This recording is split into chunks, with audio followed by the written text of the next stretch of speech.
Em Barreiras, Fernanda tinha apenas 17 anos quando decidiu sair da casa dos pais para viver o amor que acreditava ser para sempre. Na cabeça dela, Zeca era diferente dos outros rapazes da cidade. Ele tinha 18 anos, jeito rebelde, sorriso fácil e aquele tipo de conversa que fazia uma adolescente acreditar que estava vivendo uma grande história de amor. Fernanda era filha de gente simples. O pai trabalhava como caminhoneiro e passava dias fora de casa. A mãe fazia faxina e vendia salgados para complementar renda. Eles sempre fizeram de tudo para a filha estudar e não repetir dificuldades que viveram. Mas amor na adolescência costuma parecer mais forte que qualquer conselho. Quando Fernanda descobriu gravidez, ficou apavorada. Passou 2 dias escondendo o resultado do teste dentro da gaveta até criar coragem de contar. A mãe chorou imediatamente. O pai ficou em silêncio olhando para a parede. Depois veio a explosão. Você jogou sua vida fora. Nem terminou os estudos. Vai depender de homem agora? Fernanda ouviu tudo chorando, mas ainda defendia Zeca. Ele vai cuidar da gente. Ele me ama. Na cabeça dela aquilo era suficiente. Poucas semanas depois, resolveu sair de casa para morar com ele numa pequena casa alugada num bairro afastado de Barreiras. O lugar era apertado, quente e com parede descascando. Mas Fernanda olhava tudo com esperança. Passava horas organizando as poucas coisas que tinham, imaginando o quarto do bebê e sonhando com uma vida tranquila.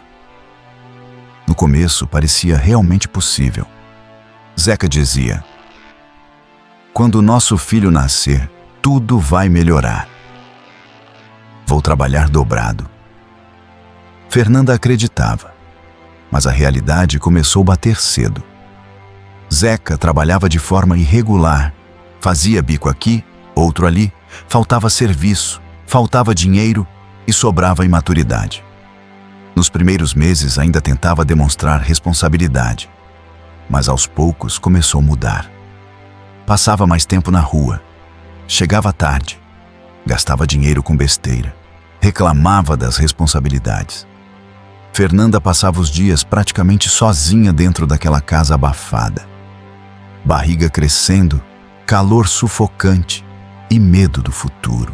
Enquanto outras meninas da idade dela saíam, estudavam ou viviam a adolescência normal, ela lavava roupa, fazia comida simples e tentava economizar arroz e mistura para o mês render. Às vezes, chorava escondida no banheiro. Mas ainda amava Zeca. Até que antes mesmo de Antônio nascer, tudo acabou. Numa tarde quente, depois de discussão boba por causa de dinheiro, Zeca perdeu paciência. Eu não tô pronto para isso. Pegou algumas roupas e saiu batendo porta. Fernanda ficou parada no meio da sala, sem acreditar. Naquele instante, sentiu medo que nunca havia sentido antes. Voltou para a casa dos pais, carregando poucas roupas numa sacola e barriga já enorme. Quando entrou pelo portão, sentiu vergonha tão grande que parecia não conseguir respirar. O pai estava sentado na varanda. Olhou para ela alguns segundos antes de dizer: eu avisei. Aquilo doeu mais que qualquer grito. Mesmo assim, abriram espaço para ela ficar. Pequeno, apertado, cheio de tensão. Mas abriram. A convivência era difícil. O pai era homem rígido, daqueles antigos, que acreditavam que sofrimento ensinava. Nunca deixava faltar comida para a filha e para neto que estava chegando. Mas também não poupava sermão. Agora aguenta. Vida não é brincadeira. Fernanda escutava tudo calada. Quando Antônio nasceu, os problemas aumentaram ainda mais. Bebê chorando de madrugada, fralda cara, leite faltando, sono acumulado. Ela praticamente deixou de existir como adolescente. Enquanto meninas da idade dela tiravam foto em festa, ela passava a madrugada balançando o menino no colo, tentando fazer ele dormir. Houve noites em que Antônio chorava sem parar e Fernanda chorava junto. Cansada, confusa, assustada. Teve dias em que dormiu apenas 2 horas.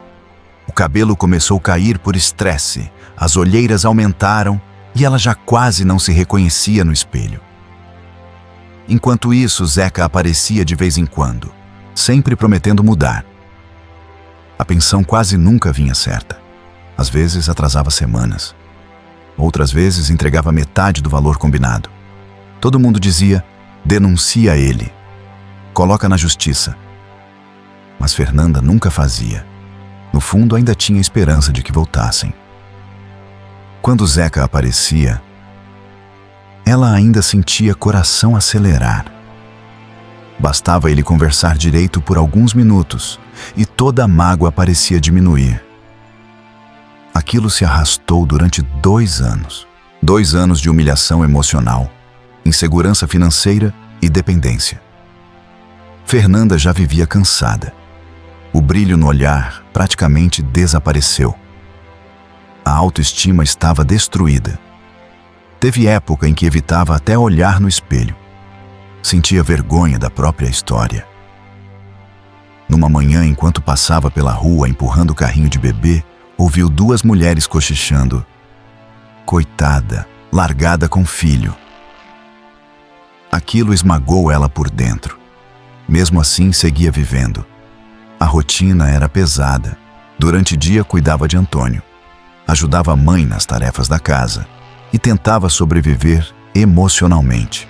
À noite, quando o filho finalmente dormia, ela ficava olhando redes sociais no celular velho, imaginando onde tinha errado. Via meninas da idade dela felizes, maquiadas, viajando, sorrindo. E sentia que a vida dela tinha acabado cedo demais. O pior momento aconteceu numa noite abafada de verão. Antônio estava doente, febril e chorando sem parar. Fernanda não tinha dinheiro nem para comprar remédio direito. Ficou sentada no chão do quarto segurando o filho no colo, enquanto lágrimas caíam silenciosamente. Naquele instante, sentiu que fracassou completamente. Até que numa tarde chuvosa, tudo mudou. O céu estava escuro. Antônio brincava no chão da sala e Fernanda dobrava roupas quando Zeca apareceu no portão para entregar dinheiro da pensão. Entrou já irritado. Discutiram por causa do valor atrasado. Fernanda estava cansada de promessas vazias e, pela primeira vez, resolveu cobrar de verdade. Você nunca ajuda direito. Você acha que é fácil? A discussão aumentou, até que Zeca perdeu completamente o controle e falou olhando diretamente para ela. Eu tenho nojo de você. Eu odeio você. O silêncio que veio depois pareceu parar mundo. Fernanda ficou imóvel. Sentiu como se aquelas palavras atravessassem ela por dentro. Zeca saiu batendo o portão enquanto chuva caía forte lá fora. Naquela noite, Fernanda chorou como nunca havia chorado antes. Chorou no banheiro para ninguém ouvir. Chorou olhando o filho dormir. Chorou de raiva, vergonha e tristeza. Mas no meio daquela dor, algo nasceu dentro dela.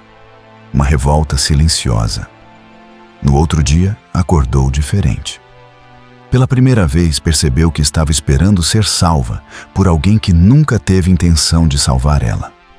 Então, decidiu mudar. Voltou a estudar. No começo, foi difícil demais. Passava dia cuidando de Antônio e à noite estudava cansada enquanto o filho dormia. Muitas vezes pegava no sono sobre cadernos. Mesmo assim, insistia. Nessa época, começou também a usar mais Instagram. Primeiro apenas para distração. Depois, começou a gravar vídeos simples, mostrando rotina de mãe jovem, dificuldades reais, economia doméstica, maternidade sem glamour e pequenos desabafos sinceros. As pessoas começaram a se identificar, porque Fernanda Não fingia vida perfeita. Ela mostrava cansaço, mostrava bagunça, mostrava medo, mostrava luta. Os seguidores começaram a crescer devagar, muito devagar. No começo eram poucas curtidas, depois algumas mensagens, depois marcas pequenas começaram a enviar produtos simples. Fernanda percebeu que talvez existisse oportunidade ali. Passou então a estudar sobre redes sociais. Aprendeu edição básica, iluminação, engajamento e criação de conteúdo. Gravava vídeos enquanto Antônio dormia. Editava madrugada adentro e respondia seguidores durante dia. Teve gente zombando. Influencer de cidade pequena? Isso não dá dinheiro. Mas ela continuou, porque pela primeira vez sentia que estava construindo algo dela. Os meses passaram e o perfil cresceu bastante. Mães começaram a acompanhar vídeos, mulheres separadas se identificavam e muita gente admirava a sinceridade dela. Vieram primeiras publicidades, depois parcerias maiores, depois campanhas. O dinheiro começou a entrar. Fernanda então fez algo que nunca tinha conseguido antes. Organizou própria vida financeira. Começou a guardar dinheiro e parou de depender dos outros. Montou reserva. Ajudou pais dentro de casa. O pai, que antes só brigava, começou a olhar para a filha com orgulho silencioso. Nunca dizia diretamente, mas mudara completamente jeito de tratar ela. Certa noite encontrou Fernanda trabalhando no celular enquanto Antônio dormia. Você tá indo bem. Ela quase chorou ouvindo aquilo. Anos depois, já conseguia viver muito melhor do que imaginava naquela época em que voltou grávida para casa, carregando sacolas e vergonha. Comprou próprias coisas. Conseguiu montar quarto de Antônio do jeito que sempre quis e finalmente recuperou a autoestima. Também voltou a estudar de verdade. Terminou o ensino médio, começou o curso online e passou a entender que independência financeira era liberdade. O mais importante não era dinheiro, era dignidade. Numa noite, depois de colocar Antônio para dormir, Fernanda ficou olhando chuva cair pela janela e lembrou daquela tarde em que Zeca disse ter nojo dela. Curiosamente, foi justamente naquele momento de destruição que ela começou finalmente a se reconstruir. Porque às vezes a pior frase que alguém escuta na vida acaba se transformando no empurrão que faltava para a pessoa descobrir próprio valor.